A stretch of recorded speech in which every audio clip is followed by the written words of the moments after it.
Hello and welcome. It is the 23rd day of March 2019. My name is Derek. This is the Monday Charts channel. All bets, trades of the like within each his own risk and their own reward. Alrighty, welcome. And well, it looks like Theta's gonna break down and go down to this previous level where it came from, around the 2,500. And that's a conservative level. Satoshi mark, and actually 26 would be the most conservative. As within the single hour term time frame, what we're going to see amongst such is after it had this breakout in here, it was unable to successfully correct within the that phase of the 18 average. I call that the correctionary phase. It breaks down or it establishes a leg lower, hits this level of resistance, and it doesn't look as if it looks probable that that's going to be the case of going to 25, 26. But you know what? This isn't going to be about theta. Really, it's about DGB and a coin I just can't pronounce. For this is DGB on the single hour daily time frame. It's not quite hit that 300 area where it came from, and we'll see what happens on that one. And on its weekly time frame, I have more data. This thing has had some wild moves, and when I talk about results that happen very soon, none of this pierce up even matters. It's all about closing prices, unless of course some of the daily moves within the week went there, but it didn't. I don't think it did. But it moves really nicely, as does a little old GRS. Okay. Within the games that I've been making, when I'm taking the historical amount of these coins, and I'm going back to data starting at 2015, so that's all of that year 16, 17, and 18, plus the little bits of this year, a little more than 4 years of going back in time and how these markets traded against each other. And well, how would you trade against the two markets collectively? And in my most recent tracking, which is those two coins, and I'm starting it off holding 1,000 GSR or GRS, whatever, as if the token name is important for this example, and DGB at 2,625 of them. The value of those coins at the time, 1,000 of the Groll or whatever stains, and the gigabytes was about one third of a dollar, 33, 34 cents. When playing this game, man, I had these numbers extremely high. Getting DGB over a million in this game is easy. Easy. With starting with 26, 25. It's easy to get this over a million. And thus getting this one close to 100,000 as well. Easy as can be. For in this, we can see just how daily movements would work. The first day, and it was really the first day of the second coin that came on the market. Well, the next day it goes from 263, and the price changes to 224, down 14% in one day. So if you're just tracking day by day prices, you can make a small trade here if you wish. In this example, when the market goes up, then you want to sell the top one, which would be pushing 2 or 3. And when it goes down, you're selling DGB or buying GSR. The way I did this was I did about a 10% rule, approximately. Of course, it would change depending on what I own at different times. But whenever I had an okay gain, I would trade about 10% of the ownership. Now, if the gain was better than okay, I might go 15, 14, 16%. So to spotlight this, what I did was, okay, and of course I wasn't, let's just do the moves that I was going for. So if we started off at the price point of 262, I'd be like, okay, I'm going to wait to buy at say 2 and sell at say 330. Oh, it's down to 148. I might even have my notes to see what I did here. What I did was I sold 1125 for 754 of the GRSs when I did this before, because I'm looking at my notes, because I already played this game twice already. And the second time I took notes about different times of when I sold and bought. I ended up getting the trade back at 333. But let's do what I said I did. So I sold, of course, the DGB. I sold 1125 and 754 will come up. So therefore, we see the market go up to 224 the very next session. But the way I would do this is 10% on a small move and bigger amounts on a large move. And of course, that was a bigger amount. So in a spot like this, I would be like, okay, I'm going to sell some GRS. How many do I own? 1,754 of them? Well, how about I sell about 175? That's about 10%. Get 389 in the opposite direction. And so be it. So now with 224 at the last trade, maybe I'd be looking to go around 165 I can buy at. That's not a bad differential in price. How about on the way up? I mean, you don't need to look at charts for it. Let's just do that 310 number for the long-term trade, because that's what I wrote down. What I bought at 148, I was going to move at 310, but it hit from my screen, from my notes. I see that I got 333, but not this day. 126. So it went down on a day like this. So when this stuff like this happens on a daily basis, okay, let's sell some DGB. I own 1889, so that's about 200 of them. And then continue on. Down 15%. I could even just go like, okay, straggle down and even just do a smaller amount, like 70 of them. If I really wanted to. Of course I did. And then I can be like, you know what, it's up a bit. I can sell 10% here, 180. Down again, so let's sell some of the DGB, about 200. And let's wait for the next price, maybe 80 cents or 0.8. 172 maybe, and it goes up to 189, so another small sell. We got 179, so like 180, just play the 10% number. And at 189, the next move might be, say, 133 and, say, 255. There's that 333. So that's where I would have completed the long-term trade on the 148.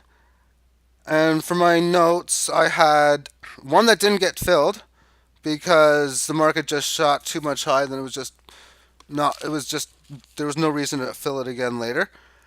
But overall, I had 1, 2, 3, 4, 5, 6, 7, 8, 9, 10, 11, 12, 13, 14, 15, 16, 19 orders get filled and bought back, and 2 that would be waiting when I played the game for long-term moves. And this is better than 2x moves on both sides. Like 2.2 even. And sometimes when the plays got really big, I had one where I sold at 65.39. Yeah, there's some big moves. And then I'm like, you know what, I'm not buying back till it breaks below 28, and I got 23.46. And I'm just going to scroll through a few more days just to show you how each day moved. And this is a 24.92% move. And then a 2% down. 36% up. Then down 2.7. Up, down 17, another trading day. A nothing day. And down a little bit. There you go. If you didn't, I mean, that's now down a bit more from the previous, now over 30 from the 2 combined. Thus, trading day. Another trading day, down 22. Up 18, so you're getting some of that loss back and getting some more of that loss back. And let's just go to when it was so big.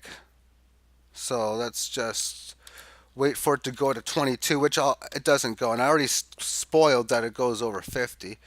So we're on day number 29. Well, how long does it take to get over 50? Day 798. So at this point here, this was coming off a 79% up day. Then down 35, then down 21, down 29, down 12 the next, down 8, up 24, up 73. Just your normal, it's not your normal everyday volatility, but it's your normal everyday volatility when markets are at its high volatile points. Down 15%, down 2, up 8, and this big move's going on. And if you want to know day number 811, I can quickly take a look. And on my spreadsheet, we can see here that this time frame we were looking at, well, this is when the things were really picking up. I see April of 2017. And it was March of 2017 when the markets were really starting to explode amongst the crypto space. Now, as I look at this, this is a game in which you have a score, and in this score, it's how many holdings you have of both of them, how large you can bring it up to. And a lot of video games that you play, well, they can be relatively easy.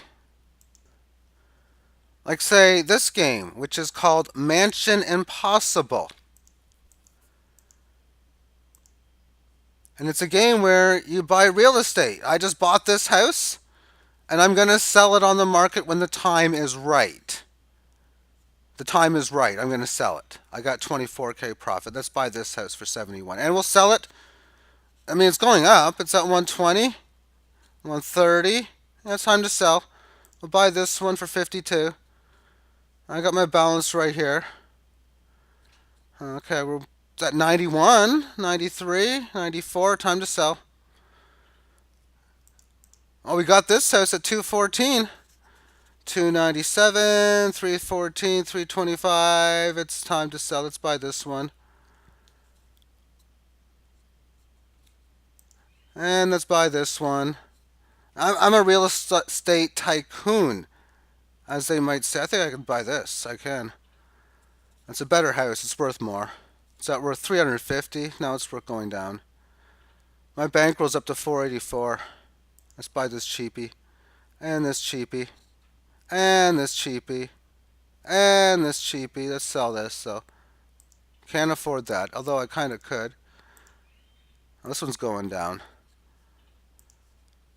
And my bankroll goes up. This one's going higher in price. I mean, it's just so easy to win this game. However, what am I going to do with my score after I leave it? Is there anything? I mean, maybe.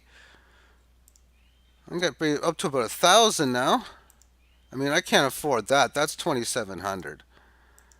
I can afford this one, though. That's a pretty good one. That's 833. Now it's over 1,000. That's too cheap. I don't even want to buy that anymore. It's... Wait for other houses to come on the market. It just seems as if the trend is always the same, that they go up and then they go down. I mean, if only that could always be the case. Some games it is. But I got my score up to 3,100. I can now afford some of these white houses. Not that one. Or that one. Close.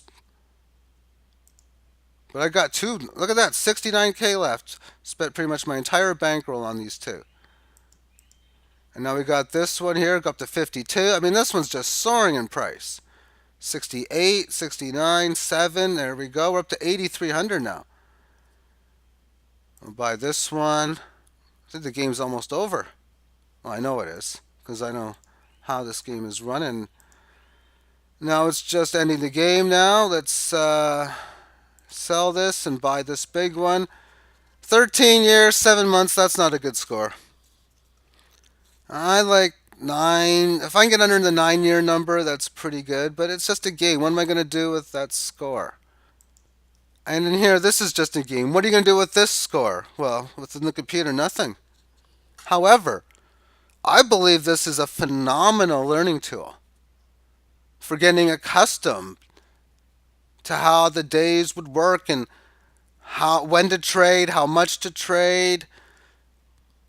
That's how I feel anyway. And again, this market here, when you start with a microscopic amount, the power when the markets move like this of just compounding your gains is magnificent. For the value of these, again, when they started off with when I played, well, it's 33 cents to start. Near the end of the game, I mean, if you can't, I mean, I got well over 10 Bitcoin worth what these would have been worth. Again, well over 1 million DGB, well over that.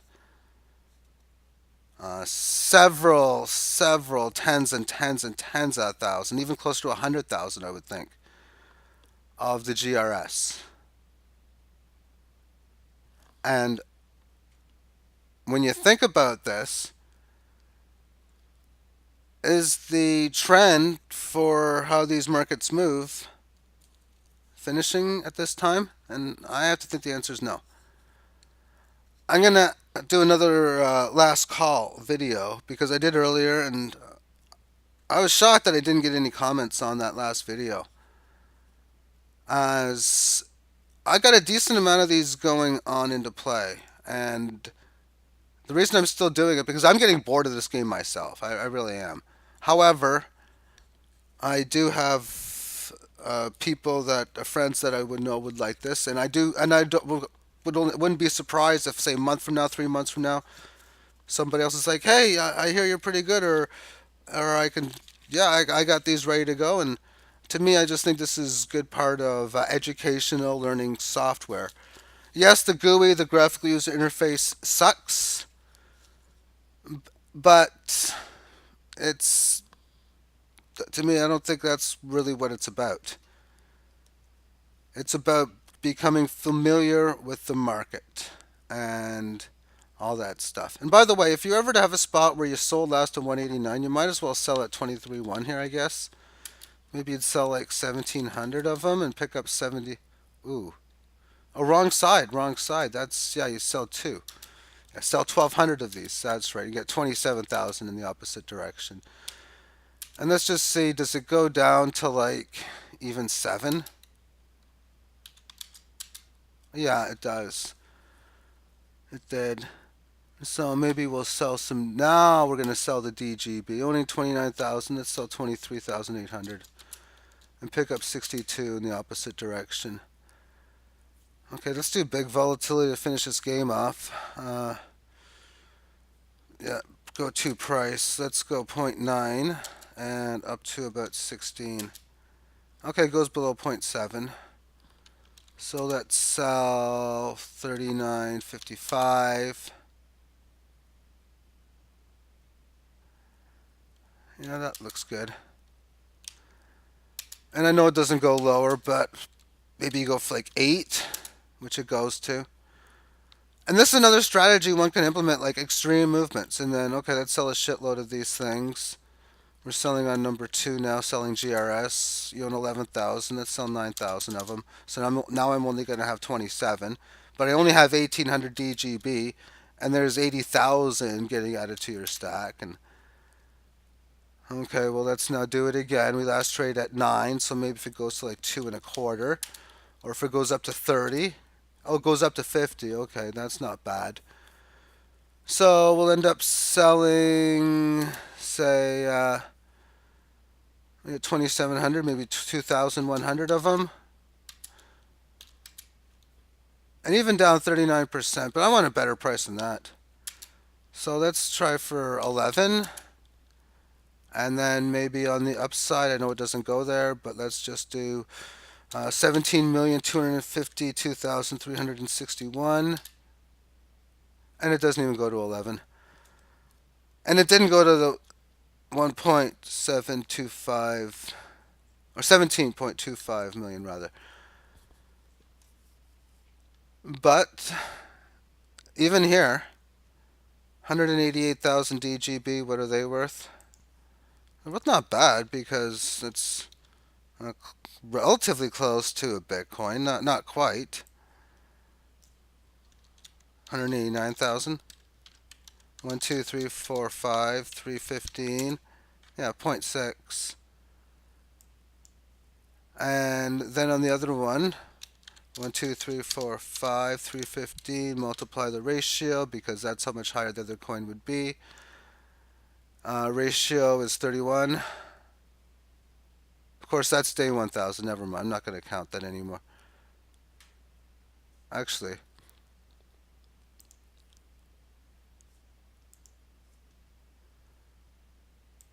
I will count it because the ratio is 36.98.